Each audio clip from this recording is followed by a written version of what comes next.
Where did mole men come from?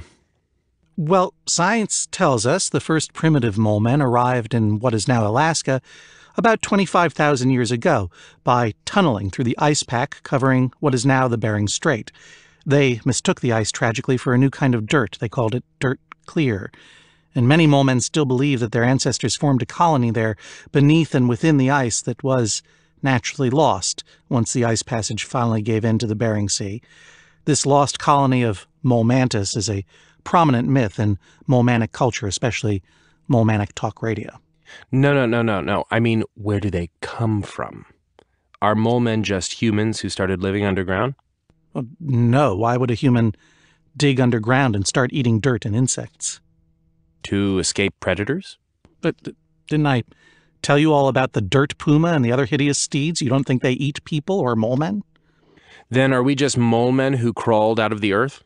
No, this false idea that man and mole man share a common heritage goes back to antiquity.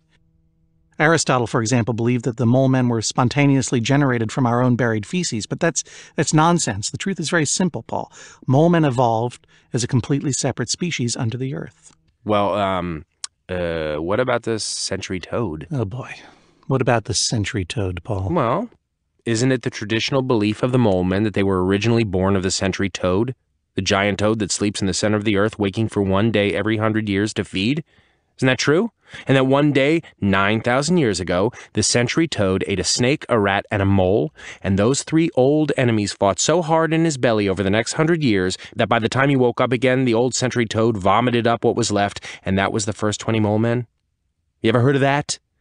Yeah, and then the Paul, century toad, seeing the poor creatures he made wriggling and hissing on the ground before him, gave them the gift of his burning spit and told them to populate the underearth, for it will be their dominion forever and ever. Okay, you know what? I'm not going to have this conversation with you, Paul. Typical. Why are you so close-minded? Because that's a fairy tale. Not even the mole men believe that anymore.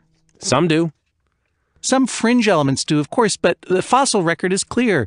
Mole man evolved from mole ape. Period. Case closed. All right, I will grant you that's one theory. It's not a theory. It's science. Even if you completely throw Darwin out the window, the reality is the mole men found the century toad 469 years ago. They've been observing it for hundreds of years. They have a research station down there for the very purpose of looking at it. And not once in all that time has this giant toad just puked out a new life form. Yeah, but you know what? That doesn't mean that it didn't happen exactly one time, 9,000 years ago, after he ate a snake, a rat, and a mole. Paul, I'm going to tell you for the last time. The mole man shares no DNA with the mole. Not a single gene. The mole man has nothing to do with moles. Nothing. Why are they called mole men, then? Because Carl Linnaeus made a mistake in his taxonomy, and the name stuck. In their own language, they call themselves Iliskliskask. It means blind slime people of the dark. That's what we should be calling them. Why is it so hard for you to even consider another possibility? No, come on, look at the amazing complexity of mole-manic life. Look at the teeth and the claws that are just perfect for digging. The saliva that just happens to burn through rock. And the mucus secretion that just happens to glow in the dark.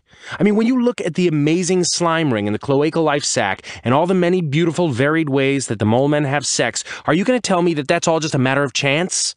Huh? Of random mutation? I mean, is it really less crazy than the idea that life might have been intelligently vomited out by a giant toad that lives at the center of the earth? Or maybe, just maybe, it's a little bit more crazy. Okay. Not only is that a completely false equivalency and completely illogical, but it's an insult, Paul, okay? It's an insult to the Enlightenment ideals and commitment to reason and science that's the foundation of mole-manic civilization. Never mind our own. All right, well, let me ask you this. Okay. Where are the mole apes now? What? Where are the mole apes now? No, I'm not going to have this conversation. No, so you can't answer that. You can't answer that because there are no mole apes, are there? Paul Rudd. And there never were.